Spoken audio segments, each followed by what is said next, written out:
There is a generation of people walking around right now who all share the same strange childhood memory, being outside, completely alone, with the sky turning dark. No adults watching, no phone in their pocket, no plan except to be home before the streetlights came on. And if you are one of those people, something about that sentence just hit different, because you already know what it felt like. You were the last kids who played outside until dark.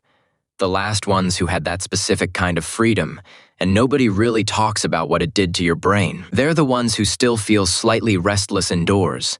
Your friend who'd rather walk than sit, your coworker who solves problems by going quiet instead of Googling, the parents who let their kids climb a little too high at the park, while other parents clutch their phones, watching in horror. And here is what nobody tells you.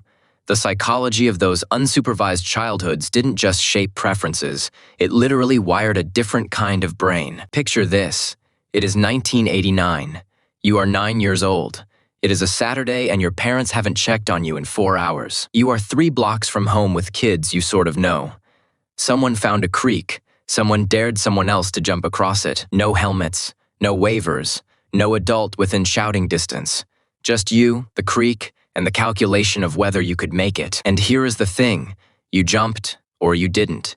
But either way, that moment rewired something inside you permanently. Researchers at the University of British Columbia found that children who engaged in unsupervised outdoor play showed significantly higher levels of what psychologists call internal locus of control. In plain English, they grew up believing that what happens to them is mostly the result of their own choices. Not luck, not fate, not someone else's decision. And that belief didn't come from a book or a lesson. It came from jumping the creek, from getting lost for 20 minutes and finding your way back, from falling off something, hurting your knee, and making the decision yourself about whether it was bad enough to go home. That calculation, that quiet internal negotiation, is something you did 100 times before you turned 10, and it built something no classroom ever could. But here is what is fascinating. It wasn't just about confidence. The unsupervised hours did something even stranger to the developing brain. Psychologists who study play behavior have a term for what happened in those unstructured hours. They call it risky play. And it sounds dangerous, but it is actually the opposite. Risky play is when a child voluntarily puts themselves in a situation with uncertain outcomes. Climbing a tree not knowing if the branch holds. Riding a bike too fast down a hill. Exploring an abandoned building with a flashlight that keeps flickering. And here is what the research shows. Kids who engage in risky play don't become reckless adults. They become better at calibrating actual danger.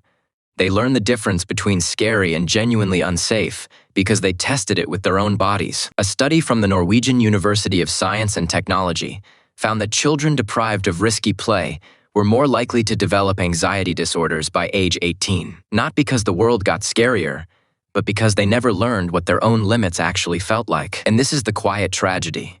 The last kids who played outside until dark were running a developmental program that science didn't fully understand until it was basically gone. And there is this weird paradox, because those same unstructured hours did something else entirely. Something that had nothing to do with risk. Those 4 things, self-reliance, risk tolerance, creative capacity, and social negotiation, are exactly the skills every parenting book now says children desperately need. And they were built for free, in empty lots and backyard forts and creeks. Nobody's parents knew about. No curriculum, no supervision, no optimization, just time, just space.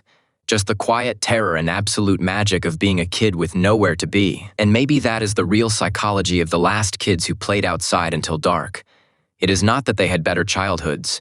It is that they had unedited ones. Childhood without a filter, without a schedule, without someone optimizing every second for outcomes. And they carry it in their bones, in the way they problem solve, and the way they sit with silence, and the way they trust themselves when things go wrong. Not because someone taught them resilience, but because on some Tuesday in 1987, the streetlights came on and they were 6 blocks from home, and nobody was coming to get them. So they figured it out.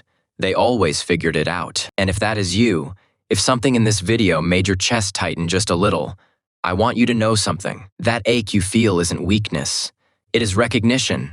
It is your brain remembering what unstructured freedom felt like and knowing it mattered. You were the last generation that got to be bored, unsupervised, and a little bit scared on a regular basis. and it made you extraordinary. So the next time the schedule is empty and there is nothing to do, maybe don't fill it.